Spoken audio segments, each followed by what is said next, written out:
ታሪካችን የሚጀምረው ባኒቦሮ በተባለች ጸጥተኛና ትንሽ የጥንቸሎች የገጠር መንደር ውስጥ ነው። ፊልሙም ገና በልጅነቷ የፖሊስ መኮንን የመሆን ትልቅ ህልም ሰንቃ የምትታገል ጁዲ ሆፕስ የተባለች ወጣት ጥንቸልን ያስተዋውቀናል። ጁዲ በትምህርት ቤት ተውኔት ላይ ሆና ስለ አዳኝና ታዳኝ እንስሳት ጥንታዊ ታሪክና ዛሬ ስላላቸው ሰላማዊ አብሮ መኖር እንዲሁም ወደፊት ዓለምን የተሻለች ለማድረግ ስላላት ምኞት ልብ የሚነካ ንግግር ታደርጋለች። ይሁን እንጂ ወላጆቿ የልጃቸውን የድፍረት ንግግር ከሰሙ በኋላ ጥንቸልና ፖሊስነት ሰማይና ምድር ናቸው የሚል ስሜት ስለነበራቸው ለደህንነቷም ከመስጋታቸው የተነሳ እንደ ሌሎቹ ዘመዶቿ ሁሉ የካሮት አምራች ሆና እንድትቀርና ያንን አደገኛ ህልሟን እንድትተወው ይመክሯታል። ከጥቂት ጊዜ በኋላ በተካሄደ የህፃናት የሽርሽር ፕሮግራም ላይ ጌዲዮን የተባለ ጉልበተኛ ቀበሮ የጁዲን ጓደኞች ትኬት በኃይል ሲቀማ እናያለን። ጁዲ ይህንን ግፍ ስትመለከት ፍርሃት ሳያግዳት ጓደኞቿን ለመታደግ በድፍረት ወደ ቀበሮ ትቀርባለች። እሱ ግን ትንሿን ጥንቸል ከቁብ ሳይቆጥር ዝቅ አድርጎ በመመልከትና በማሾፍ ፊቷ ላይ በጥፍሩ ጉዳት ያደርስባታል። ጁዲ በህመሙ ብትቆስልም ቅንጣት ታህል ተስፋ አልቆረጠችም ነበርና በብልሃት ትኬቱን ከእጁ ነጥቃ ለጓደኞቿ ትመልስላቸዋለች። ይህ አጋጣሚ ጁዲ በደረሰባት ጉዳት ከመበገር ይልቅ ለፖሊስነት የሚያበቃን ከባድ ስልጠና ለመጀመር ይበልጥ እንድትቆርጥ አደረጋት። ወላጆቿም የልጃቸውን ጽኑ አቋም መለወጥ እንደማይችሉ ሲረዱ በስጋትም ቢሆን ምርጫዋን ለመቀበል ተገደዱ። ከ15 ዓመታት የትግልና የዝግጅት ቆይታ በኋላ ጁዲ ህልሟን እውን ለማድረግ ወደ ከተማዋ የፖሊስ አካዳሚ ስልጠናዋን ለመጀመር ጉዞ አደረገች። አካዳሚው ግን ለጥንቸል ምቹ አልነበረምና እንደ አውራሪስ እንደ ዝሆን ካሉ ግዙፍ እንስሳት ጋር እኩል በሆኑ ከባድ ወታደራዊ ልምምዶች ውስጥ እንድትሳተፍ ተገደደች። በመጀመሪያዎቹ ቀናትም በበረዶ ግርፋት በጭቃውና በተለያዩ አስቸጋሪ መሰናክሎች ውስጥ ስትዘረርና ስትቸገር ታሳልፋለች። ሆኖም ጁዲ ተስፋ መቁረጥን አታውቅምና በእያንዳንዱ ፈተና ላይ ዘዴዋን በመቀየር ቅልጥፍናዋንና ተፈጥሯዊ ፍጥነቷን በመጠቀም ግዙፎቹን እንስሳት ማስገረም ጀመረች። በመጨረሻም ሁሉንም መሰናክሎች በብቃት በመወጣት ከክፍሉ አንደኛ ሆና በመውጣት ታሪክ ትሰራና በታላቅ የምረቃ ስነ ስርዓት ላይ በከንቲባ ሊዮንሃርት ፊት ቀርባ ተመረቀች። ከንቲባ ሊዮንሃርት የአንበሳ ዝርያ ያለውና የዙቶፒያ ከተማን በኃይልና በግርማ ሞገስ የሚመራ መሪ ሲሆን ጁዲን በታሪክ የመጀመሪያዋ ጥንቸል ፖሊስ በማለት በከተማዋ ማዕከላዊ ፖሊስ መምሪያ ውስጥ ይመድባታል። በዚህ ስነ ስርዓት ላይ ዳውን ቤል ዌዘር የተባለች የዋህ በግና የከተማዋ ምክትል ከንቲባ ሆና የምታገለግል እንስሳንም እንተዋወቃለን። ጁዲ በታላቅ ኩራትና በስኬት ስሜት ተሞልታ ስጋት ያልተለያቸውን ቤተሰቦቿን ተሰናብታ ወደ ዘመናዊቷና ድንቋ የዙቶፒያ ከተማ በባቡር ጉዞዋን ጀመረች። ወደ ዙቶፒያ ከተማ ስትገባ በከተማዋ ግዙፍነት ከበረዶ እስከ በረሃ በሚያካልለው በተለያየው የአየር ንብረቷ ድብልቅልቅ ያለ ውበቷን ተመልክታ ተደመመች። በመጀመሪያ የሥራ ቀኗ ወደ ፖሊስ ዋና መምሪያ ስታመራ ቤንጃሚን ክላውሃውዘር የተባለ ዶናት የሚወድና ተግባቢ ወፍራም አቦ ሸማኔ ይቀበላታል። ቤንጃሚን ለጁዲ ደግነትና አክብሮት ቢያሳያትም የፖሊስ አዛዥ የሆነው ቦጎ ግን የእሷ መምጣት ቅንጣት ታህል አላስደሰተውም። አዛዥ ቦጎ ብርቱና ግትር ጎሽ ሲሆን በዕለቱ በመምሪያ ውስጥ ላሉ ግዙፍ መኮንኖች በከተማዋ የጠፉ 14 እንስሳትን የመፈለግ እጅግ ከባድና አሳሳቢ ሥራ እያከፋፈለ ነበረ። የጁዲ ተራ ሲደርስ ስሟን ጠርቶ ትልቅ ኃላፊነት እንደሚሰጣት በጉጉት ብትጠብቅም የመኪና መቆሚያ ወይም የፓርኪንግ ትኬት የመቁረጥ አሰልቺ ሥራ ብቻ ሰጥቶ ያሰናብታታል። ጁዲ በስራው ተስፋ ብትቆርጥም ምርጥ ፖሊስ መሆኔን አሳየዋለሁ በሚል ወኔ ባጇን ይዛ ወደ ጎዳና ትወጣና ገና በመጀመሪያው ቀን ብቻ በመቶዎች የሚቆጠሩ ትኬቶችን በመቁረጥ ብሎም ከመደበኛው ሰዓት በፊት ስራዋን በማጠናቀቅ ትጋቷን ታሳያቸዋለች። ይሁን እንጂ በከተማዋ ጎዳናዎች ላይ በስራ ተጠምዳ ሳለ አንድ አጠራጣሪ ቀበሮ ወደ ዝሆኖች አይስክሬም መሸጫ ሱቅ በድብቅ ሲገባ በመመልከቷ የተመደበችበትን ስራ ትታ በዝምታ ትከታተለው ጀመረች። በዚያው ቅጽበት ይሄ ኒክ ዋይልድ የተባለው ቀበሮ ለልጁ ትልቅ አይስክሬም ለመግዛት ሲሞክር የሱቁ ባለቤት በሆነው ዝሆን አድሏዊ ክልከላ ይደርስበታል። ኒክ ልጁን ለማስደሰት እንደሚፈልግ ምስኪን አባት መስሎ ሲቀርብ ጁዲ በሁኔታው ተገፋፍታና ለፍትህ ብላ ጣልቃ ትገባለች። ከዛም በመቀጠል የሱቁን ባለቤት ለኒክ አይስክሬሙን የማይሸጥለት ከሆነ በንጽህና ጉድለት ቀጣ ሱቁን እንደምታዘጋበት ታስፈራራውና እንዲሸጥለት ታደርጋለች። ከዚያም ማለፍ ሲል የአይስክሬሙን ክፍያ ከራሷ ኪስ በመክፈል ልባዊ ደግነቷን ታሳየዋለች። ነገር ግን ከጥቂት ሰዓታት በኋላ ጁዲ ያየችው ነገር ክፉኛ አስደነገጣት። ኒክ ያንን ትልቅ አይስክሬም እንዳለው ለልጁ ሳይሆን አቅልጦ መልሶ በማቀዝቀዝ ወደ ትናንሽ ጀላቲዎች ሲቀይረው አገኘችው። በዚህ ጊዜ የህፃን መልክ የነበረው ነገር ግን ድምፁ ጎርናና የሆነው ፊኒክ የተባለውን የኒክን የንግድ አጋርና ተባባሪን እንተዋወቃለን። ኒክ ትናንሽ ጀላቲዎቹን ለሃምስተሮች በመሸጥና እንጨቶቹን መልሶ ለግንባታ በማከፋፈል ከፍተኛ ትርፍ ሲያገኝ፣ ጁዲ በቅርብ ሆና በትዝብት ክትትሏን ቀጥላለች። ከዚህም የተነሳ ኒክን በማጭበርበር ወንጀል በህግ ለመያዝ ብትሞክርም እሱ ግን ለሁሉም ድርጊቱ ህጋዊ የንግድ ፈቃድ እንዳለው ያሳውቃታል። በስተመጨረሻም ለከተማው አዲስ መሆኗንና ደግነቷንም ተመልክቶ ዙቶፒያ እሷ እንደምታስበው መልካም ከተማ እንዳልሆነች፣ እሷም ተራ የካሮት ነጋዴ እንጂ መቼም እውነተኛ ፖሊስ መሆን እንደማትችል በስላቅ ነግሯት ትቷት ይሄዳል። በሚቀጥለው ቀን ጠዋት ወይዘሮ ኦተርተን የተባለች ባሏ የጠፋባት ምስኪን ወደ ፖሊስ ጣቢያ መጥታ በለቅሶ እርዳታ ትጠይቃለች። አዛዥ ቦጎ የፖሊስ ኃይሉ በሌሎች ትልልቅ ጉዳዮች ተወጥሯል በሚል ሴትዮዋን ችላ ብሎ ከቢሮ እንድትወጣ ሲያደርግ፣ ጁዲ በውስጧ ባለው የፍትህ ስሜት ተገፋፍታ በድንገት ጣልቃ በመግባት ጉዳዩን እንደምትፈታላት ቃል ትገባላታለች። አዛዥ ቦጎ ጁዲ በፈጸመችው ድፍረትና ያልተፈቀደ ድርጊት ክፉኛ ተቆጥቶ ወዲያውኑ ከስራው ሊያባረራት ሲል፣ በድንገት ምክትል ከንቲባ ዳውን ቤልዌዘር ወደ ቢሮው ትገባለች። ቤልዌዘር ለከንቲባው ጁዲ ጉዳዩን መያዟን በደስታ እንደምትነግረው ስታሳውቀው፣ ቦጎ በፖለቲካዊ ጫና ምክንያት ጁዲን ከስራዋ ለማባረር የነበረው እድል ይዘጋበታል።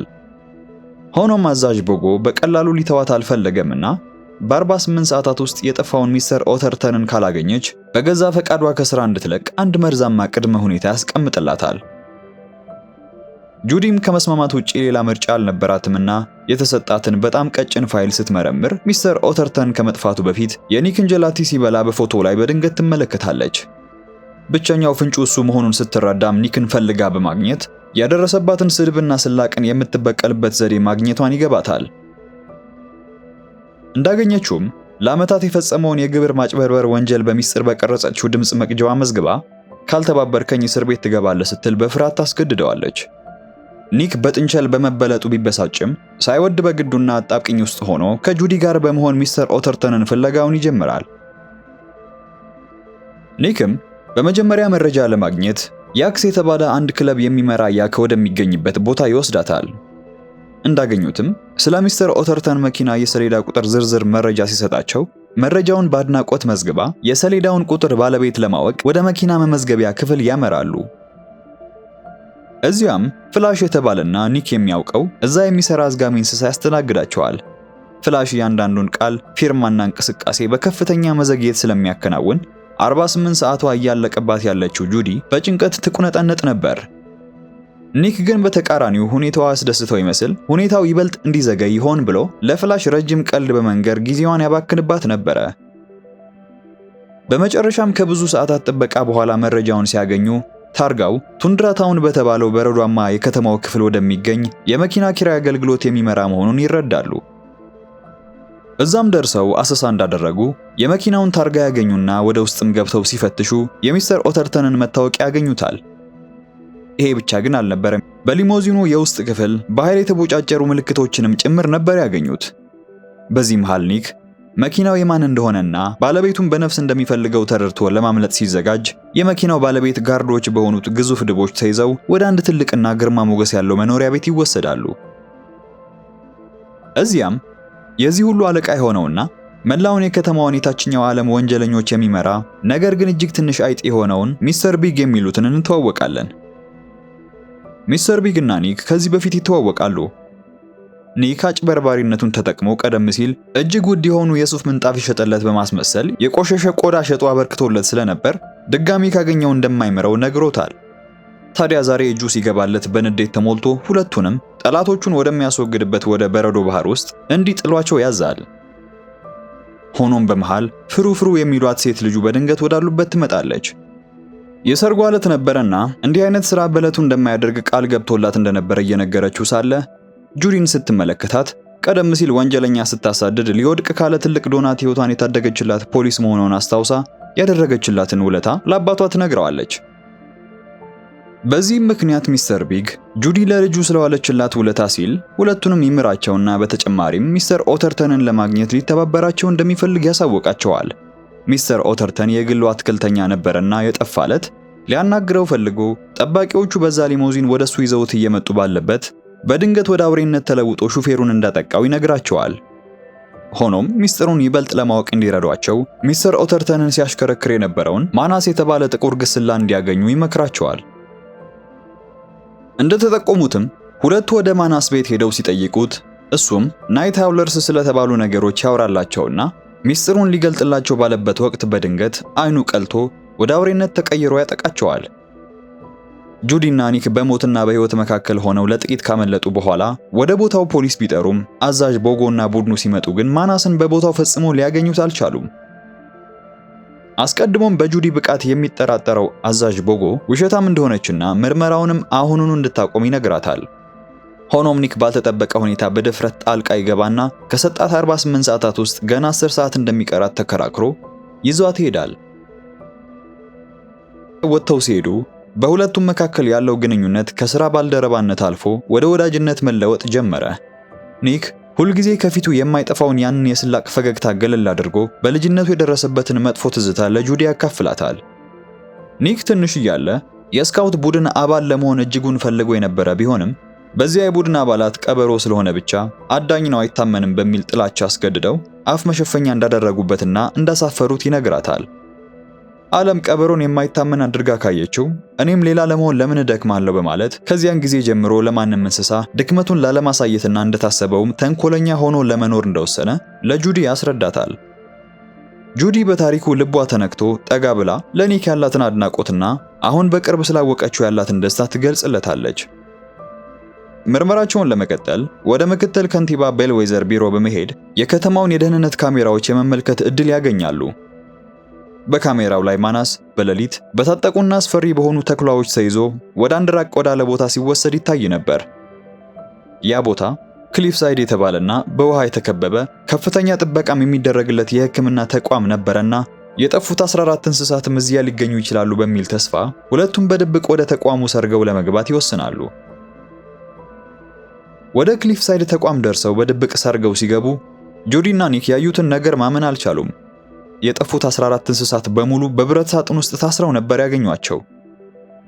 እያንዳንዱ እንስሳ ተፈጥሯዊ ስሜቱን ስቶ ወደ ጨካኝ አውሬነት ተቀይሮና ማንነቱን አጥቶ በጩኸት ሲታመስ ማየት ለጁዲና ለኒክ ትልቅ ድንጋጤ ይፈጥርባቸዋል።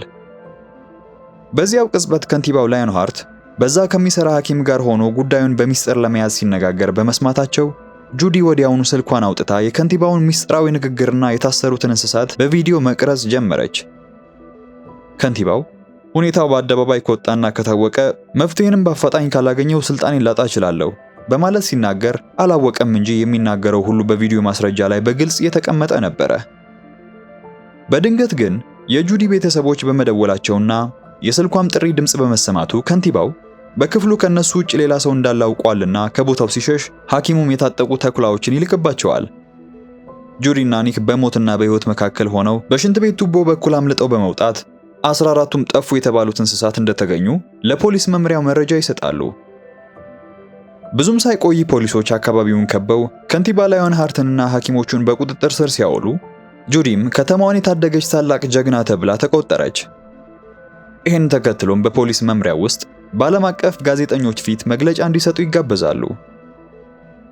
በጋዜጣዊ መግለጫው ላይ ጁዲ በካሜራዎችና በጥያቄዎች መብዛት ተጨናንቃ በንግግሯ ውስጥ እጅግ አስከፊ ስህተት ፈጸመች። እንስሳቱ ወደ አውሬነት የተቀየሩት በተፈጥሯቸው ምክንያት ሊሆን ይችላል፣ ወደ ጥንታዊ አዳኝነታቸውም እየተመለሱ ይመስላሉ በማለት ነበረ ንግግሯን ያደረገችው። ኒክም በተፈጥሮ ከአዳኞቹ ወገን ነበረና ከጋዜጠኞቹ በስተጀርባ ቆሞ ይሄንን ሲሰማ ልቡ በሐዘን ተሰበረ። ገና በልጅነቱ የደረሰበትን በደል ነግሯት እያለ ዛሬም እንደማታምነውና እንደ አደገኛ አዳኝ እንደምትመለከተው በመረዳቱ በቁጣና በቁጭት ተሞልቶ ጁዲ አስቀድማ የፖሊስ አባል እንዲሆን ሰጥታው የነበረውን ማመልከቻ ቅጽ በፊቷ ቀዶ በመጣል ትቷት ይሄዳል። ንግግሯ በከተማዋ ላይ እንደ ሰደድ እሳት ተሰራጨ። በአዳኝና በታዳኝ እንስሳት መካከልም ለዘመናት ተገንብቶ የነበረው እምነት ከዚህ ፍርሃት የተነሳ ይፈርሳል። በከተማዋ ከፍተኛ ድንጋጤ በመስፈኑ አዳኝ እንስሳት ያለምንም ጥፋት ከስራቸው መባረር፣ ታዳኞቹም አዳኞች ከሚሏቸው እንስሳት ጋር በአንድ አውቶቡስ ውስጥ እንኳን አብሯቸው ለመጓዝ እስከ መፍራት ድረስ ይደርሳሉ። ጁዲ ለከተማዋ ያሰበችው መልካም ነገር ተገልብጦ ነዋሪው ለሁለት እንደተከፈለ ስትረዳ የህሊና ጸጸት እረፍት ይነሳታል። ከዚያም የተነሳ እውነተኛ ፖሊስ ዓለምን አንድ የሚያደርግ እንጂ እንዲህ የሚከፋፍል አይደለም ብላ በማሰብ የፖሊስነት ባጇን ለአዛዥ ቦጎ አስረክባ በገዛ ፈቃዷ ከስራዋ ትለቃለች። ከዚያም በኋላ ወደ ትውልድ መንደሯ ወደ ባኒቦሮ ተመልሳ ወላጆቿን በካሮት ሽያጭ ላይ ያገዘች በሐዘንና በተስፋ መቁረጥ መኖር ጀመረች። ከጥቂት ቀናት በኋላ ጁዲ በመንደሯ ውስጥ በካሮት ሽያጭ ላይ ያለች የድሮ ጠላቷን ጌዲዮንን ታገኘዋለች። ያ ድሮ ፊቷ ላይ ጠባሳ ያደረሰባት ጨካኝ ቀበሮ አሁን ተለውጦ ለሰዎች ጣፋጭ የካሮት ኬክ ሲያቀርብ በማየቷ ይገርማታል። ጌዲዮን ወደ እሷ እንደቀረበ በልጅነታቸው ላደረገው ስህተት ጁዲን ከልቡ ይቅርታ እንደጠየቃት፣ ወላጆቿም ይህንን የጸባይ ለውጡን ተመልክተው አሁን ከሱ ጋር አብረው እንደሚሰሩ ይነግሯታል። በዚህ ጨዋታ መሃል ወላጆቿ ናይት ሃውለርስ የተባሉ አበቦች በአካባቢያቸው ከፍተኛ እብደትና ቁጣ እያስከተሉባቸው እንደሆነ በወሬ መሃል ያነሱላታል። ጁዲ በዚያች ቅጽበት ማናስ ናይት ሃውለርስ ብሎ የነገራት ተኩላዎቹን ሳይሆን አእምሮን የሚያስቱ አደገኛ አበቦች መሆናቸውን እውነቱ ተገለጠላት። ይህ ትልቅ መረጃ እንስሳቱ ወደ አውሬነት የተቀየሩት በተፈጥሯቸው ሳይሆን ሆን ተብሎ በተቀነባበረ መርዝ መሆኑን ልክ እንዳረጋገጠች ጁዲ ጊዜን ሳታጠፋ መኪናውን አስነስታ ወደ ዙቶፒያ ከተማ ትመለሳለች። እዛም እንደደረሰች በከፍተኛ ጭንቀት ውስጥ ሆና ባልደረባዋ ኒክን መፈለግ ጀመረች። በመጨረሻም ኒክን በአንድ ድልድይ ስር ብቻውን ተቀምጦ እንዳገኘችው በእንባ ታጅባ ስለፈጸመችው ስህተትና ስላሳዘነችውም ልባዊ ይቅርታዋን ትገልጽለታለች። ኒክ የጁዲን እውነተኛ ጸጸትና እንባን ሲመለከት ልቡ ተነካ። ድምጽ መቅጃዋንም ተጠቅሞ ለቅሷን እንደቀዳት እንደተለመደው እያሾፈ ይቅርታዋን ይቀበላትና ሁለቱም እንደ ድሮ ባንድ ላይ እውነተኛውን ወንጀለኛ ለመያዝ ምርመራቸውን ይጀምራሉ። ሁለቱም መረጃ በመሰብሰብና ፍንጮችን በማፈላለግ መርዙን በላብራቶሪ ውስጥ የሚያመርተውን ደግ የተባለ ጨካኙን በግ ያገኙታል። ደግ ባሮጌና በተደበቀ ባቡር ውስጥ ሆኖ ከናይት ሃውለርስ አበቦች መርዝ በማውጣት በትናንሽ ኳሶች ውስጥ እየሞላ ባዳኝ እንስሳት ላይ እንዲተኮስ ያደርጋል። ሁለቱም ይህንን እንደተመለከቱ ባቡር ውስጥ በድብቅ ይገቡና የሚያስፈልጋቸውን ከመሰብሰብ ይልቅ ጁዲ ባቡሩን ከቆመበት አንቀሳቅሰው ሁሉንም ስራቸውን ይዘው ለማጋለጥ በመወሰኗ ደግና አጋሮቹ ሳያስተውሉት ይዘውት ይሄዳሉ። ሆኖም ሶስቱ በጎች ከኋላ ደርሰው ሴራቸው ገሃድ እንዳይወጣ ከፍተኛ የትግል ፍጥጫ ማድረግ ጀመሩ። በዚህ አስፈሪ ትግል መሃል ባቡሩ ከሐዲዱ ወጥቶ በመገልበጡ ከፍተኛ ጉዳት ይደርሳል። ጁዲና ኒክ በሕይወት ተርፈው መርዙ ያለበትን ሽጉጥና ሻንጣ ይዘው በማምለጥ እውነቱን ለዓለም ለማሳወቅ ወደ ፖሊስ ጣቢያው አመሩ። በመንገዳቸው ላይ አቋራጭ መንገድ ፍለጋ ወደ አንድ ትልቅ ሙዚየም ውስጥ ሲገቡ ሳይታሰብ ምክትል ከንቲባ ቤልዌዘር ከታጠቁ ጥበቃዎቿ ጋር ሆና መንገድ ላይ ያገኟታል። እዚህ ላይ ነበረ ቤልዌዘር ያንን ምስኪንና የዋህ ገጽታዋን አውልቃ በመጣል መርዙን የያዘውን ሻንጣ በአስቸኳይ እንዲሰጧት የጠየቀቻቸው። ጁዲ በዚያች ቅጽበት ከዚህ ሁሉ ትልቅ ሴራ ጀርባ ያለችው እውነተኛዋ ጠላት ቤልዌዘር መሆኗን ተረዳች። በዚያች ወሳኝ ሰዓት ቤልዌዘር ጁዲ እንደነቃችባት በማወቋ ጭምብሏን አውልቃ በመጣል ዋና የጥፋቱ አቀነባባሪ መሆኗን በይፋ ትገልጽላቸዋለች። እሷም ታዳኝ እንስሳት ከከተማዋ ነዋሪዎች 90% ስለሚሸፍኑ አዳኞቹን በሙሉ በማጥፋትና በማስፈራራት ከተማዋን ሙሉ በሙሉ ለመቆጣጠር ያደረገችው እኩይ ሴራ መሆኑን ትነግራታለች። ጁዲ እና ኒክ ይህንን ሰምተው በፍርሃት ከበጎቹ ለማምለጥ ቢሞክሩም በቤልዌዘር ጨካኝ ጥበቃዎች ተይዘው ወደ አንድ ጉድጓድ ይወረወራሉ። ቤልዌዘር ግን በዚህ ብቻ አላቆመችም። ይልቁንም መርዙን ኒክ ላይ በመተኮስ ወደ አውሬነት እንዲቀየርና ጓደኛው ጁዲን እንዲበላት ታደርጋለች። ኒክም በመርዙ እንደተመታ አይኖቹ ቀልተውና ወደ አውሬነት ተቀይረው በጭካኔ ጁዲ ላይ ዘሎ ያንቃታል። ቤልዌዘር ይህንን ስትመለከት በድል አድራጊነትና በትዕቢት ተሞልታ ድሏን እያጣጣመችበት ባለበት ግን ኒክ ጁዲን ከመንከስ ይልቅ በድንገት በሳቅ ተሞልቶ ይለቃታል። ቤልዌዘር በድንጋጤ ስትርበተበት ጁዲና ኒክ አስቀድመው መርዙን ከባኒቦሮ ከወላጆቿ እርሻ በመጧቸው ፍራፍሬዎች ቀይረውት እንደነበረ ይነግሯታል። ሆኖም ይሄ ብቻ አልነበረም። ጁዲ በልብሷ ላይ ደብቃ የነበረውን የካሮት ቅርጽ ያለውን የድምጽ መቅጃ አውጥታ የቤልዌዘርን የጥፋተኝነት ቃልና እኩይ ዕቅድ ቀርታው ነበርና ሴራዋ ከዳር ሳይደርስ ላለም ይፋ ሆኖ ፍጻሜዋን ታገኛለች። ፖሊስ በቦታው ደርሰው ተንኮለኛዋ ቤልዌዘርን በቁጥጥር ስር እንዳዋሏት ጁዲና ኒክ ያቀረቡት የማያሻማ ማስረጃ እውነቱን ይፋ ለሕዝብ በማጋለጡ ከተማዋን ከጥላቻና ከፍርሃት አዘቅት ይታደጋታል። ከዚህ በኋላ ወደ አውሬነት ተቀይረው የነበሩት እንስሳት ከአበቦቹ መርዝ በተሰራላቸው መድኃኒት አማካኝነት ቀስ በቀስ ወደ ቀድሞ ሰላማዊ ማንነታቸው በመመለሳቸው ሚስተር ኦተርተን ከባለቤቱ ጋር በደስታ ይገናኛል። ይሄ እውነት ለከተማዋ አዲስ ተስፋን ስለሰጣት ዙቶፒያ ዳግም ወደ ሰላማዊ ሁኔታዋ ትመለሳለች። ጁዲ በዚህ በኩል በፖሊስ መምሪያ ውስጥ በታላቅ ክብርና አድናቆት ስራዋን ትቀጥላለች። ነገር ግን ከዚህ ሁሉ በላይ የሚያስደስተው ኒክ በከተማዋ ታሪክ የመጀመሪያው ቀበሮ የፖሊስ መኮንን ሆኖ መመረቁ ነበር። በዚያም ደማቅ የምረቃ ስነ ስርዓት ላይ ጁዲ የፖሊስ ባጁን በኩራት በኒክ ላይ እንዳደረገችለት ሁለቱም በዙቶፒያ ፖሊስ መምሪያ ውስጥ የማይነጣጠሉ የሥራ ባልደረቦችና እውነተኛ ጓደኛሞች በመሆን ለከተማዋ ደህንነትና ለእንስሳቱ እኩልነት በጋራ ለመስራት ቃል ይገባሉ። ቤልዌዘር የዙቶፒያ ነዋሪዎችን በማስፈራራት ስልጣን ለመጨበጥ የሸረበችው ሴራ በካሮት መቅጃዋ አማካኝነት ከተጋለጠ በኋላ ጁዲና ኒክ በይፋ የዙቶፒያ ፖሊስ መምሪያ አጋር ይሆናሉ። ከዚህም በላይ በዛሬው ዕለት የተለያዩ ዝርያዎች ተስማምተው እንዲኖሩ የሚያስችለው የዙቶፒያ የአየር ንብረት ቁጥጥር ስርዓት በ100ኛ ዓመት ክብረ በዓል ላይ የቀድሞ ዝነኛ ተዋናይና አዲሱ ከንቲባ ብራያን በተገኘበት ለሁለቱ ጀግኖች ለሰጡት አገልግሎት የላቀ የክብር ሽልማት ይበረከትላቸዋል። የሥራ መጀመሪያ ቀናቸው ቢሆንም ቺፍ ቦጎ በወደብ አካባቢ የሚካሄድ የኮንትሮባንድ ዝውውርን የመከታተል ተልዕኮ ይሰጣቸዋል። እንደ አዲስ ጀማሪነታቸው ዝም ብለው ሁኔታውን እንዲታዘቡ ቢፈልግም ጁዲና ኒክ ግን ገና ተጨማሪ ማብራሪያ ሳይሰጣቸው ወደ ስፍራው ይጓዛሉ። ወደ ወደቡ በሚስጥር ለመግባት ሲሞክሩ ግን በወደቡ የሚሰራ አንድ ተቆጣጣሪ ይይዛቸዋል። በዚህ ጊዜ ብልሃተኞቹ ኒክ እና ጁዲ ልጃችን የመርከብ አድናቂ ስለሆነ ፊርማን ብታበረክትለት በጣም ደስ ይለዋል ብለው በመዋሸት ኃላፊውን በወሬ ይጠምዱታል። እሱም በኩራት ፊርማውን በሚያኖርበት ቅጽበት ጁዲ አንዱን ኮንቴነር ለመክፈት እየሞከረች ነበርና በድንገት ድምጽ በማሰማቷ ኃላፊው ዘወር ሲል በኮንቴነሩ ውስጥ የነበሩት ህገወጥ ዕቃዎቹ በሙሉ ተዘርግፈው ይወጣሉ።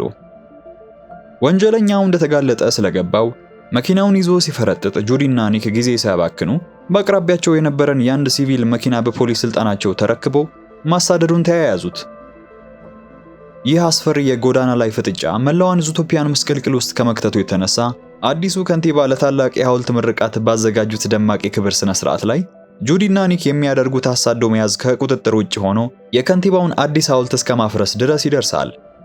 በመጨረሻም ግን ወንጀለኛውን በእጃቸው ያስገቡት የዜብራ መርማሪዎቹ ነበሩና ጣልቃ ገብተው ወንጀለኛውንም በቁጥጥር ስር አውለውት ይሄዳሉ። ጁዲ ከተሰባበረው መኪና ውስጥ በጭንቀት ስትነቃ አይኗ መሬት ላይ በወደቀ አንድ እንግዳ ነገር ላይ አረፈ። የተመለከተችው ተራ ነገር ሳይሆን እንግዳ የሆነ የእባብ ቆዳ ነበረ። በዙቶፒያ ከተማ ውስጥ እባቦችና የሚሳቡ እንስሳት እምብዛም የማይታዩ በመሆናቸው ይህ አዲስ ፍንጭ ሌላ ትልቅና ምስጢራዊ ሴራ መኖሩን ይጠቁማታል። ቺፍ ቦጎ ትዕዛዝ ባለማክበራቸው ጠንከር ያለ ወቀሳ እያደረሰባቸው ባለበት ጁዲ ያገኘችውን ምስጢራዊ የቆዳ ቅሪት ታሳየዋለች። በዙቶፒያ ሕግ መሰረት ተሳቢ እንስሳት ከከተማዋ ታግደው ያለ እንዲህ አይነት የእባብ ቆዳ መገኘቱ አደገኛ ምልክት እንደሆነ ብታስረዳውም ቺፍ ቦጎ ግን ጉዳዩን አሳንሶ በማየት ዝም እንድትል ያዛታል።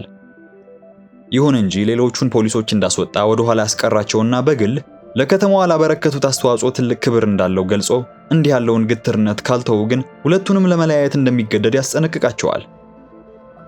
በባልደረቦቻቸው መሳቂያ ቢሆኑም ጁዲ ግን እውነቱን አውጥታ ማንነቷን ለማሳየት ስትቆርጥ ኒክ ደግሞ በዚህ በኩል እንደ ሁል ጊዜው ነገሩን ቀለል አድርጎ ነበር ሲመለከት የነበረው።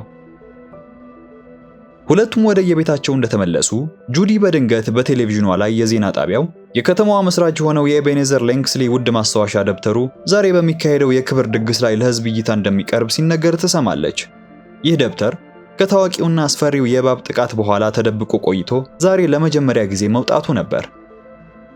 በመሃል ግን ጁዲ የዜናውን ምስል በጥንቃቄ ስትመለከት ከጀርባ የሕገወጥ ነጋዴ ሲጠቀምበት የነበረውን የሚመስል መኪና ትመለከታለች።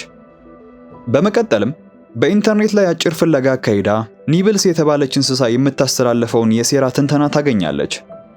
ኒብልስ እንደምትለው ከሆነ የዙቶፒያ ብቸኛ የእባብ ጥቃት የተመዘገበው የሌንግስሊ ቤተሰብ አገልጋይ በእባብ ተነክሳ በሞተችበት ወቅት ነው። ከዚያ በኋላ እባቦች ከከተማዋ ምድር ቢጠፉም አሁን ግን በድብቅ ተመልሰው እየመጡ እንደሆነ ትተነብያለች። ጁዲ ይህንን ፍንጭ ይዛ ወደ ኒክ ቤት በመሄድ ያገኘችውን መረጃ ታካፍለውና ምርመራቸውን ለማሳለጥ ወደ ድግሱ መሄድ እንደሚኖርባቸው ታሳውቀዋለች። እሱ ግን ከምርመራው ይልቅ መዝናናትን ቢመርጥም ጁዲ ግን በስንፍናው ተስፋ ሳትቆርጥ የትራፊክ ፖሊስ ልብሷን ለብሳ ለድግሱ ትዘጋጃለች። ድግሱ በደመቀ ሁኔታ ተጀምሮ የከተማዋ ታዋቂ ግለሰቦች በተሰበሰቡበት ኒክ እና ጁዲ ወደ ስፍራው ይደርሳሉ። ጁዲ ያን የጠረጠረችው መኪና አይነት መኪኖች በቦታው እንዳገኘች ኒክ ደግሞ ክፍት የሆነ የኋላ በር ይመለከትና ወዲያውኑ ልብሳቸውን ቀይረው ወደ ድግሱ ሰተት ብለው ይገባሉ። ጁዲ አንድ አካል ደብተሩን ለመስረቅ እንደሚመጣ ጥርጣሬ ስለነበራት ጥበቃ ሊያደርጉ እንደሚገባ አምናለች። ደብተሩ የተቀመጠው በታዋቂ ሰዎች ወይም በቪአይፒ ክፍል ውስጥ ነበርና ኒክ ይህንን ሲመለከት ብልሃቱን ተጠቅሞ ከአንድ ባለጸጋ ድብ ጋር በመወዳጀት ወደዚያ ክፍል እንዲገቡ ያደርጋል። ሁለቱም በጆሮ ማዳመጫ እየተነጋገሩ ጁዲ ደብተሩን ለመመርመር ስትሄድ ኒክ አዛዣቸው ቺፍ ቦጎ በዚያ ቦታ ታድሞ ነበርና በጥንቃቄ እንድትንቀሳቀስ ይነግራታል። ጁዲ ከአዛዡ ለመሰወር ስትሞክር ከሌንግስሊ ቤተሰብ ታናሽ ልጅ ከሆነው ፖበርት ከሚሉት ጋር ትጋጫለች። ወዲያውኑ እንደተግባቡና ማን እንደሆነች ሲረዳ ደብተሩን ለመጠበቅ መምጣቷን ይጠይቃታል። ሁለቱ በደስታ እያወሩ ሳለ ኒክ ሊያናግራት ሞከረ። ሆኖም የጆሮ ማዳመጫ ስለወደቀበት እሱን ለማንሳት ጎንበስ ባለበት ሌላ የእባብ ቆዳ ያገኛል። በዚህ ጊዜ ከንቲባውና የሌንግስሊ ቤተሰብ አባወራ የሆነው ሚልተን ወደ መድረክ ሲወጡ ኒክ ከበላያቸው ካለው የመብራት ጌጥ አንድ ምስጢራዊ አካል ተመለከተ። በፍጥነት ሊያስጠነቅቃቸው ሲል ግን ከአዛዡ ቦጎ ጋር ይጋጫል። አዛዡ ተቆጥቶ ይዞት ሲሄድ ጁዲ ከርቀት ሆና ትመለከታቸው ነበር። ኒክ ግን ጉዳዩን ሊተው አልፈለገምና መብራቱን በመግፋት ሰላዩን ሲያጋልጠው እሱም ወደ መድረክ ዘሎ በመውረድ ታዳሚውን ያስበረግጋል። የለበሰውን ጨርቅ ከላዩ ላይ ሲያነሳ አንድ ግዙፍ እባብ ነበርና ይህን የተመለከተው ታዳሚ በፍርሃት ግብዣውን ሲያተራምሰው እባቡ ሚልተንንና ደብተሩን ይዞ ያመልጣል። ጁዲ ኒክና ቺፍ ቦጎ ተከትለውት ሲሮጡ ኒክ መንገዱ ስለተዘጋበት ወደ ኋላ ለመቅረት ሲገደድ ጁዲ ግን ተከትለው ትሮጥ ጀመረች። እባቡ በአንድ ክፍል ውስጥ ተደብቆ የሚልተንን አይን በመጠቀም የደብተሩን መቆለፊያ ይከፍተዋል። ጁዲ በዚህ በኩል ሚልተንን እንዳይጎዳው ብትለምነውም እባቡ ግን እኛ ማንንም አንጎዳም፣ ደብተሩም ቢሆን እኛ እባቦች እንደሚነገረው ምንም ጥፋት የሌለብን ንጹህ መሆናችንን ያረጋግጣል ብሎ ይመልስላታል። በድንገት ኒክ ደርሶ እባቡን መጥቶ ይጥለዋል። ሚልተን ደብተሩን መልሶ በእጁ እንዳስገባ ሌሎቹ ሁለት ልጆቹ ደርሰው ፖሊሶች እየመጡ መሆኑን ያበስሩታል። እዚህ ላይ ነበረ ሚልተን እባቡ መገደልና ደብተሩን መቃጠል አለበት በማለት መዛት የጀመረው። ከዚህም ማለፍ ሲል ለኒክና ለጁዲ እባቡ ጥቃት አድርሶብናል ብለው እንዲዋሹ ማስገደድ ሞከረ። ጁዲ ሁኔታው እንዳሰበችው እንዳልሆነና ሌላ ድብቅ ሴራ ከጀርባ እንዳለ ስለገባት ፍም እሳት ተጠቅማ ሶስቱን እንዳደናገረች እባቡንም ከኒክ ጋር ይዛ ለማምለጥ ስትዘጋጅ እባቡ ነቅቶ በመወራጨቱ ደብተሩ ይወድቃል። በዚህ ጊዜ ቺፍ ቦጎ ድንገት በሩን ሰብሮ በመግባቱ ሲወራጭ የነበረው እባብ በስህተት ይነክሰውና ራሱን እንዲስት ያደርገዋል። ፖሊሶች ወደ ቦታው ሲደርሱ አንዱ የሌንግስሊ ልጅ ከእባቡ ጋር ተባብረው ቺፍ ቦጎን እያጠቁት ነው ሲል ዋሸ። ፖሊሶቹ ሊያስሯቸው ሲመጡ የተመለከቱት ሁለቱም በፍጥነት እባቡን ወደ ውጭ ሲጥሉት አንድ በሞተር የመጣ ማንነቱ ያልታወቀ አካል ይዞት ጠፋ። በክፍሉ ውስጥ ፖሊሶች እየተኮሱባቸው ነበርና ጁዲና ኒክ በፍጥነት ደብተሩን ይዘው በመስኮት በኩል ዘለው ያመልጣሉ። እዚህ ጋር ሲያመልጡ ግን የሚስተር ቢግ መኪና ይደርስላቸውና ይዘዋቸው ይሰወራሉ። የጥቃቱ ዜና በዙቶፒያ አውራ ጎዳናዎች ሁሉ ተሰራጭቶ ኒክና ጁዲ ወንጀለኛ ተብለው መፈለግ ይጀምራሉ። ቺፍ ቦጎ በደረሰበት ጉዳት ሕክምና እየተደረገለት ሳለ በሌላ በኩል ጨካኙ ሚልተን ከንቲባውን በማስፈራራት ሶስቱም መጥፋት እንዳለባቸው ዛቻ በሚመስል ትዕዛዝ ሲሰጠው ነበር። ሚልተን ደብተሩ ካልተመለሰለት አዲስ ከንቲባ እንደሚሾም በመዛት ፖሊሶች እንዲያድኗቸው አደረገ። በዚህ በኩል ደግሞ ጁዲ ለወላጆቿ ደውላ ሁኔታውን ለማስረዳት እየሞከረች ነበር። ሆኖም ኒክ ፖሊሶች ስልኳን ተከትለው ሊያገኟት ይችላሉ ብሎ በማመኑ ስልኳን ቀምቶ ይጥለዋል። የሚስተር ቢግ ሰዎች ሁለቱንም ወዳጆቻቸውን እንዳሸሿቸው ቤተሰብ በመሆናቸው አዲስ ማንነት እንዳዘጋጁላቸውና ከፖሊስ እይታ እንዲሰወሩ ሊያደርጓቸው እንደሚችሉ ያሳውቋቸዋል። ሆኖም ጁዲ ጉዳዩን እስከ መጨረሻው ለመግፋት ቆርጣ ነበርና ፈርታ ወደ ኋላ እንደማትል ታሳውቃቸዋለች። ይልቁንም ስለ ደብተሩ ምንነት የሚያውቁት መረጃ ካለ ሚስተር ቢግን ትጠይቀዋለች። ነገር ግን ምንም የሚያውቀው ነገር ባይኖርም መልስ ሊሰጣቸው የሚችልን አካል ይጠቁማቸዋል። ኒብልስ ጋር ነበርና የጠቆማቸው እሷን እንዳገኟት ሁሉ ነገሯ ትንሽ ግራ የገባትና እብድ መስላ ነበር የተቀበለቻቸው። ይሁን እንጂ ጁዲ በውስጧ ስላለችው እውነት በማመን ልትከተላት ወስና ነበርና ኒብልስን ተከትላ ተሳቢ እንስሳት በብዛት ወደሚኖሩበት ከከተማው እይታ ወደ ተሰወረው ገበያ ትሄዳለች። ቦታው ዙቶፒያ ከተመሰረተች ከተወሰነ ጊዜ ጀምሮ ተሳቢ እንስሳት የራሳቸውን ኑሮ እዚህ በድብቅ የሚመሩበት ቦታ ነበር። ኒብልስ ሁለቱንም ይዛ ሄሱስ ወደ ተባለ እንሽላሊት እንደወሰደቻቸው ጁዲ ደብተሩን በማሳየት የሚያውቀው ነገር ካለ ትጠይቀዋለች። እሱም የደብተሩ የብረት ሽፋን ትልቅ ሚስጥር እንደያዘ፣ እባቦችን በብረቱ ላይ የተቀረጹ ረቂቅ ነገሮችን የማየት ልዩ ችሎታ ስላላቸው ሚስጥሩ እዛው ላይ መሆኑን ገምቶ ይነግራቸዋል። ሄሱስ እንደሚለው ከሆነ የሌንግስሊ አገልጋይ የሞተችው በዚሁ ደብተር ምክንያት ነው። ከዚያ በኋላ እንስሳት ተሳቢዎችን ማመን ስላቆሙ እባቦች ተገለው ወደዚያ መጥተዋል። ሌንግስሊ ደግሞ ግዛቱን በማስፋፋት ይህን መኖሪያቸውንም ለመቀማት እየተንቀሳቀሰ መሆኑን ያሳውቃቸዋል። ወዲያውኑ ነበረ ፖሊሶች ስፍራውን መክበባቸውን የተረዱትና ከማምለጣቸው በፊት ሄሱስ ዙቶፒያን ማዳን የነርሱ ፋንታ እንደሆነ ነግሮ የተሰናበታቸው። ሁሉም ሽሽት ላይ ሳሉ ግን ጌሪ የተባለው ቀደም ብለን የተዋወቅነው እባብ ወዳሉበት በመምጣት ደብተሩን ነጥቆ ወደ ውሃው በመግባቱ ጁዲና ኒክም ሳያመልጣቸውና ሁሉንም መረጃቸውን ከማጣታቸው በፊት ተከትለውት ሄዱ ጀመሩ። በውሃ ቱቦዎች ውስጥ በሚደረገው አደገኛ ጉዞ ጁዲ ደርሳ የጌሪን ጅራት ብትይዘውም አየር በማጣቷ መስመጥ ትጀምራለች። ሆኖም ኒክ ደርሶ እንደታደጋት ወደ ውጭ ወጣሉ። ጌሪ ከእጃቸው ማምለጡ ሳያንስ ጭራሽ ደብተሩን መጥፋቱ ያናደዳት ጁዲ ቀጣይ እርምጃቸው ምን እንደሚሆን እያሰላሰለች ሳለ የጌሪን ቦርሳ በማግኘቷ ከፍታ አስፈላጊ ነገር ታገኝ እንደሆነ ትፈልግ ጀመረች። ሆኖም ከክርቢት ውጪ ምንም ጠቃሚ ነገር አላገኘችም። በመሃል በዚህ አካባቢ የነበሩ ጥቂት የደጋ ፍየሎች ወዳሉበት መጥተው እነሱ ጋር እየተነጋገሩ ባለበት በድንገት ኒክ ላይ የተወሰኑ አበቦችን ይተፋሉ። ጁዲ እነዚህ አበቦች ክርቢቱ ላይ ካሉት ምስሎች ጋር አንድ መሆናቸውን በማስተዋሏና አበቦቹም የሚገኙት እባቦቹ ይደበቁበት በነበረው ተራራ ላይ መሆኑን ሲረዱ ፍንጩን ተከትለው ወደዚያ መጓዝ ጀመሩ። በጉዞው ላይ ኒክ በጁዲ ደፋርነት ምክንያት ስለደረሰባቸው አደጋና እንግልት ተቆጥቶ ይወቅሳታል። ምንም አንድ ላይ መስራት ይጀምሩ እንጂ ከግላዊ ችግራቸው የተነሳ ግን መግባባት ይሳናቸው ነበርና በስጦታ መልክ የሰጠችውን የድምጽ መቅጃ መሳሪያን በስህተት ጥሎ ይሰብረዋል።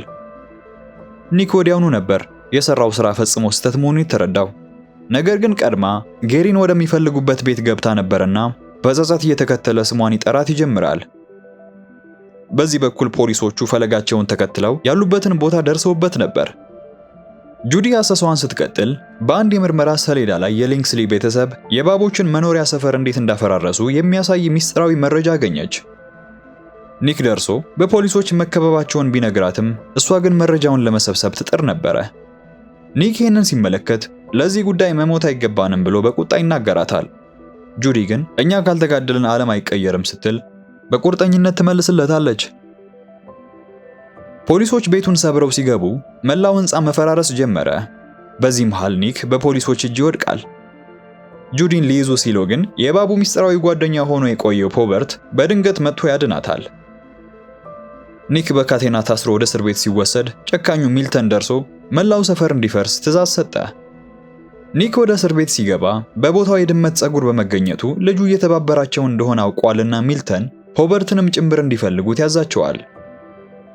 ጁዲ በማደንዘዣ ተመታ ነበርና ከተኛችበት ስትነቃ ራሷን ከፖበርትና ጌሪ ከተባለው እባብ ጋር አገኘችው። ስለ ኒክ መታሰር ማዘናቸው ቢነግሯትም ጌሪ ግን ደብተሩን ተጠቅመው እውነቱን በማጣራት እንደሚረዳቸው ቃል ሲገባላት አዲስ ተስፋ ይታያት ይጀምራል። ከዚህ በኋላ ፖበርት ደህንነታቸው የተጠበቀ እንዲሆን ለማድረግ ወደ ሚስጥራዊ ቤቱ ወስዶ ይደብቃቸውና እዚያም ጌሪ ጋር እንዴት ጓደኛሞች ሊሆኑ እንደቻሉ ይተርክላታል። በመቀጠል የደብተሩን ሚስጥር ለመፍታት እሳት እንዳነደዱ በዚያ ጊዜ በደብተሩ የብረት ሽፋን ላይ ድብቅ ጽሑፎች ቀስ በቀስ መታየት ይጀምራሉ። እዚህ ጋር ያ የታፈነ እውነትም ተገለጠ። ዙቶፒያ በአያቱ ጥበብ የተመሰረተች ከተማ ነበረች። የጌሪ ቅድመ አያት ከተማዋን ለሁሉ እንስሶች ለኑሮ ተስማሚ እንድትሆን ለተለያዩ ወቅቶች የሚከፈል ቴክኖሎጂን በመፈልሰፍ አቅዳ ለመገንባት በፈለገች ጊዜ ኢንቨስተር በመፈለጓ ባለሀብቱን የፖበርት ቅድመ አያት ኤቤኔዘርን እቅዷን ተሳውቀውና አብሯት ሊሰራ ይስማማሉ። ነገር ግን ኤቤኔዘር ሐሳቧ ምን ያህል አትራፊ እንደሆነ ሲረዳ እሷን አስወግዶ ሐሳቧን ሊሰርቅ ተነሳ። የቤተሰቡ አገልጋይ የሆነችው ኤሊ ይህንን ክህደት ማወቋን ሲረዳ ድምጿን ለማጥፋት ይገድላትና ልክ አያቱ እንዳደረገችው በማስመሰል እንዲወራ ያደርጋል። በዚህ መሰሪ ሴራም እባቦች ከከተማው ሲባረሩ ጥንታዊቷ የእባብ ከተማም በበረዶ ተቀብራ እንድትቀር አደረገ። ትክክለኛው የእሷ ዕቅድ በቅድመ አያቱ አሮጌ ቤት ውስጥ ተደብቆ እንደሚገኝ ሲረዱ ቤቱን ለማግኘት ካርታው ላይ ፍለጋ ጀመሩ። በሚገርም ሁኔታ ቤቱ የፖበርት ቤተሰብ ግዛታቸውን አስፋፍተው በበረዶ ሸፍነውት ኖሯል። ጁዲ ጥልቅ ትንተና ካደረገች በኋላም በአካባቢው የሚገኘውን የብርሃን ቤት ማብራት ከቻሉ ለዓመታት በበረዶ የተሸፈነውን የተሳቢዎችን ሰፈር በቀላሉ ማግኘት እንደሚችሉ ግምቷን ታጋራቸዋለች። ሚልተን በስልኩ አማካኝነት የልጁን የፖበርትን ቦታ ሲደርስበት፣ እዚህ ደግሞ እስር ቤት የነበረው ኒክ ከኒብልስ ጋር በመሆን ለማምለጥ ስልት እየዘየደ ነበር። ኒብልስ ሁልጊዜ ከጁዲ ጋር ምን እንደሚያጣላቸው ትጠይቀዋለች።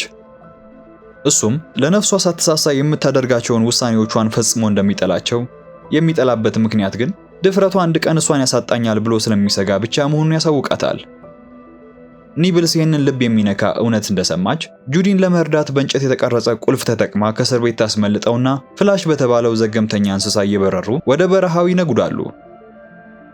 ጁዲና ጓደኞቿ ሚስጥራዊውን ብርሃን ለማብራት ወደ ከተማዋ ግዙፍ የአየር ንብረት መቆጣጠሪያ ግድግዳ ዘልቀው ገቡ። ሆኖም በዚያ ከፍተኛ ትርምስ ይፈጠራል። ኒክ በቦታው ደርሶ ሊገባ ሲሞክር በሩ ተዘግቶበት ወደ ውጭ ለመቅረት ተገደደ። ጁዲ ከፖበርትና ጌሪ ጋር በመሆን ብርሃኑን ስታበራው በበረዶ ስር ተቀብራ የነበረችው ጥንታዊቷ የእባቦች ከተማ ቁልጭ ብላ ታየች። በድንገት ግን ያልተጠበቀ ክህደት ተከሰተ። ፖበርት የእባቦች መንደር ውስጥ የተደበቀችውን የዙቶፒያ መስራች የጌሪ አያት እንደሆነች የሚያሳየውን ማስረጃ ለማጥፋት እስካሁን ወዳጁ መስሎ ቆይቶ ነበር። ታዲያ ጁዲ ቦታውን እንዳገኘችው ከዚህ በኋላ ማስመሰል አላስፈለገውምና ጁዲን መርዛማ መድኃኒት በመውጋት ጌሪን ደግሞ የሚያደነዝዘው በረዶ ላይ በማድረግ ወደ ቦታው ያቀናል። ውጭ ላይ ፖበርትና ኒክ ፊት ለፊት ይገጣጠማሉ። ጁዲ በመርዙ ምክንያት መንቀሳቀስ ባትችልም ጌሪ በስንት መከራ ተጠግቶ በሰውነቱ ሙቀት ለተወሰነ ጊዜ እንድትነቃ ያደርጋታል። ፖሊሶች በዚያው ቅጽበት ወደ ቦታው ሲደርሱ እባቡ ጥንቸሏን ሊበላት መስሏቸው ሊይዙት ሞከሩ። በዚህ በኩል ኒክ እና ፖበርት ከከፍታው ላይ ባለው በረዶ ላይ እየታገሉ ባለበት ጌሪም ይህንን ሲመለከት ጁዲን የሚታደጋት ብቸኛው መርዝ ማክሸፊያው እሱ ጋር እንዳለ ይነግራውና ኒክ የገዛ ሕይወቱን አደጋ ላይ ጥሎ መርፌውን አንስቶ ይወረውርለታል። ጁዲ ስትነቃ ኒክ አደጋ ላይ መሆኑን አይታለችና እሷን በተራዋ በከፍተኛ ፍጥነት ልትታደገው ትሮጥ ጀመረች። የቆሙበት በረዶ ተሰባብሮ መውደቅ ሲጀምር ሁሉም በጋራ ሆኖ በመረባረብ ኒክን ይታደጉታል። ከዚህ በኋላ ነበረ ኒክ ስለነበራቸው ጭቅጭቅ ይቅርታን በመጠየቅ ያንን ሲያደርገው የነበረው ሊያጣት ፈጽሞ ስለማይፈልግ መሆኑን ያሳወቃት። እሷን ብትሆን በሕይወቷ ውስጥ ትልቅ ዋጋ ነበረውና ኒክ ፈጽሞ ልታጣው እንደማትፈልግ ትገልጽለታለች። ፖበርት አምልጦ ያንን ሚስጥራዊውን ደብተር ለአንዴና ለመጨረሻ ጊዜ ለማጥፋት ወደ ቤቱ ፈረጠጠ። ይህንን የተመለከቱት አራቱም ጓደኛሞች ቆመው ከመመልከት ይልቅ በበረዶ ላይ በሚነዳ ሞተር በከፍተኛ ፍጥነት ይከተሉታል። ፖበርት ልክ አባቱ ፊት እንደቀረበ ለሱ ሲል ለዘመናት የተደበቀውን ያንን ማስረጃ ሊያጠፋለት እንደሆነ ይነግረዋል። ሆኖም ከንቲባው በክፍሉ ውስጥ እያለ ይህንን ሁሉ ሚስጥሩን መናገሩ የተናደደው አባቱ ፊቱን ወደ ብራይን በማዞር ምንም የሰማው ነገር እንደሌለ ካሳሰበው በኋላ ማስረጃውን እንዲያጠፋ ልጁን ይልከዋል። ሆኖም እነ ጁዲ በጊዜው ደርሰው ጥቃት ይከፍቱበታል። በዚህ መሃል በብርሃን ቤት ውስጥ ተቀብሮ የነበረው ጥንታዊ ከተማ በግርማ ሞገስ ቀስ በቀስ እየተገለጠ ነበር። አራቱም ፖበርትን በቁጥጥር ስር ውለው ወደ ከተማው እንደገቡ ጌሪ ወደ ቅድመ አያቱ ቤት በመሄድ ማስረጃውን በእጁ ያስገባል። ሁሉም በድል አድራጊነት መንፈስ ስራቸውን እንዳጠናቀቁና የተሳቢዎችም ሕይወት ወደ ነበረው ሕይወት እንደሚመለስ ያውጠነጠኑ ባሉበት ፖበርት በክፋት ተሞልቶ እሳት ሊለቅባቸው ሞከረ። ይሁን እንጂ ሆግቦተም የተባለችው እነ ጁዲን ስታሳደድ የከረመችው ፖሊስ በድንገት ደርሳ በቁጥጥር ስር ታውለዋለች። በመጨረሻም ለዓመታት ታፍኖና በውሸት ተሸፋፍኖ የነበረው የሌንግስሊ ቤተሰብ ሚስጥር ለዓለም ይፋ ይሆንና ሁሉም ለፈጸሙት በደል ወደ ወህኒ ቤት ይጣላሉ። ከዚህ በኋላ የተሳቢዎች ሰፈር በድጋሚ ተመስርቶ ሁሉም እንስሳት ያላሉ በደስታ መኖር ጀመሩ። ኒክም ለጁዲ የተሰበረውን መቅጃዋን የሚተካ አዲስ የካሮት መቅጃ በስጦታ እንዳበረከተላት እሷም የኒክን ልብ የሚነካ የፍቅር ቃል ቀርጻ ታስቀምጥበታለች። ታሪካችንም እዚህ ላይ ያበቃል።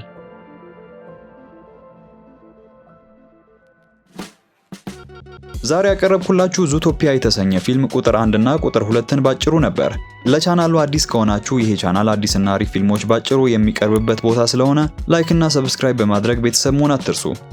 በተረፈ ዓለም ምስቅልቅሏን ወጥታ ጥቂት ሰዎች ብቻ በቀሩበት ዘመን ቤተሰቡን ወደ ተሻለ ቀጠና ለመውሰድ ሲል መስዋዕትነት ስለከፈለ አንድ አባት የሰራሁት ቆንጆ ቪዲዮ አለ። ስክሪኑን ተጭናችሁ መመልከት ትችላላችሁ። እኔም በሱ ቪዲዮ መልሼ አገኛችኋለሁ።